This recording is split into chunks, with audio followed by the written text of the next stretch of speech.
Good morning. A discarded 9-volt battery. Pry open the bottom edge with a screwdriver. This little guy has a pretty tight waistband clip. Use a bit of force to remove the cover on the bottom. This structure is rather different. Not what I said. So a so-called 9-volt battery is just 6 and number 7 batteries in series inside, huh? Leave the outer shell and also take apart the motor head. Snip it directly if needed. Edge cutter 3.7 volt 450 mAh battery, definitely a good domestic product. Then add a TP4T56 charging module. Finally, there is the MT3608 DC boost module, which is also a great gadget. It can steadily boost a low voltage of 2 volts up to a maximum of 28 volts 2 amps. Lead out 2 wires from the battery and the output end of the charging module transformer, and also connect to the DAN. Supports bipolar connection. Connect a multimeter to the output of the voltage converter and adjust the screw to stabilize the voltage at 9 volts. Test the charging module as well. The red light is on, no problem. Use double-sided tape to stick another battery. Throw the voltage boosting module inside, and then the charging circuit. Oh no, it won't fit. Let's think of another way. Next up is the time to showcase our skills. Remove the charger head and set it aside. Also take out the voltage regulator chip. Good friends should stick together. At this moment, the remaining buddies also hurriedly arrive.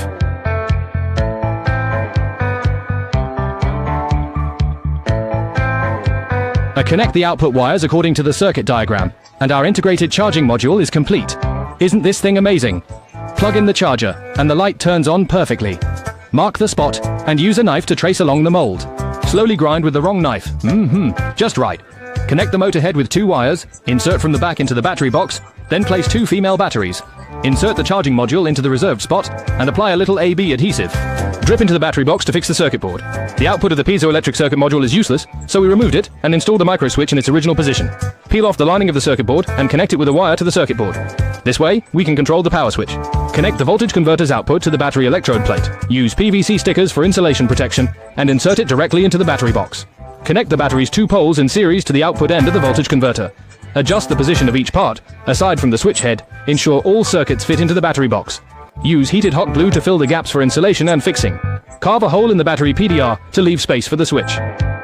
Use pliers to return the edge casing to its original position and close the lid. Our dry battery modified lithium battery is now complete. The switch works well. Plug in the charger and test. No problem. The LED light is functioning normally. Use a multimeter to measure the voltage, which is stable at 9 volts. No issues. Test the switch again. No problem. The functionality is normal. Using the same method, we can also modify size AA batteries, but due to the smaller space, our integrated circuit needs to be made more precise.